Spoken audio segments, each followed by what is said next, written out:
The holiday season is quickly approaching, and while many of us will be spending time with our family in the warm comfort of our homes, the animals at the new Nodaway Humane Society won't be so lucky. While they will be warm, many of these animals don't know the love of a family. The holiday season is all about giving, and what would be better than giving one of these animals a forever home? The new Nodaway Humane Society makes it easy to adopt your new best friend while making sure you'll be a good fit as a pet owner, and shelter manager Wendy Combs took me through the process of adopting an animal. You fill out an application. If you have landlords, we do call them. Don't put a fake landlord down. We'll end up finding out the truth. If you own, that's great. We do some vet references. Go through the process of the application. If you meet the criteria, we think you'd be a good pet parent, then you would be able to adopt, pay for the animal, fill out a bunch of paperwork like when you buy a house or a car. The adoption process can start in many ways. Many adoptions come from animals being seen online, but adoptees are more than welcome to come into the shelter and look around. If you see an animal you want to adopt, don't wait. People will drive long distances to pick up their new pet. I mean, we've had adoptions all the way from Florida. I have a guy coming tomorrow from Colorado. It's crazy. You know, people see an animal on Pet Tango and they're like, I want that dog or I want that cat. So it's nice. Even if you can't adopt an animal, there are many different ways you can help these furry friends, including volunteering with the shelter.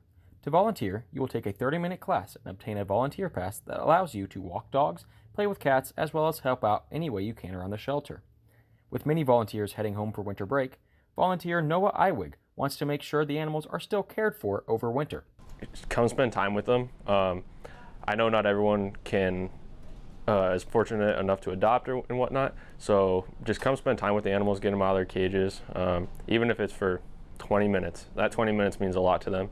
The most popular activity for volunteers is walking the dogs, as the shelter has a large field out back with a mowed path to make it easy to walk the dogs, as well as fenced-in areas filled with toys to make it easy to play with those dogs as well.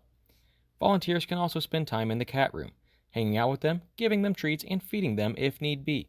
If you can't volunteer, the next best thing you can do for these animals is to donate. The Humane Society needs donations of all kinds, including pet beds, treats, leashes, and scratching posts. Combs also mentions some items that people don't normally think of when donating to a Humane Society. Paper towels, pine saw, scoopable cat litter. I mean, just stuff, dish soap. We just actually ran out of dish soap and had to actually buy some because people had donated so much. We didn't need to buy it, but we had to go to the store and buy some dish soap today. So any of those like supplies, bleach, so anything like that. The Humane Society is hosting a Home for the Holidays discount this December, where all adoptions will be half price. These adoption fees include spay and neuter, vaccination, and microchip charges. If you've been thinking about getting a pet, don't hesitate. Head to the new Nodaway Humane Society to pick up your furry friend today. This is Keston Oltman, Northwest Student Media.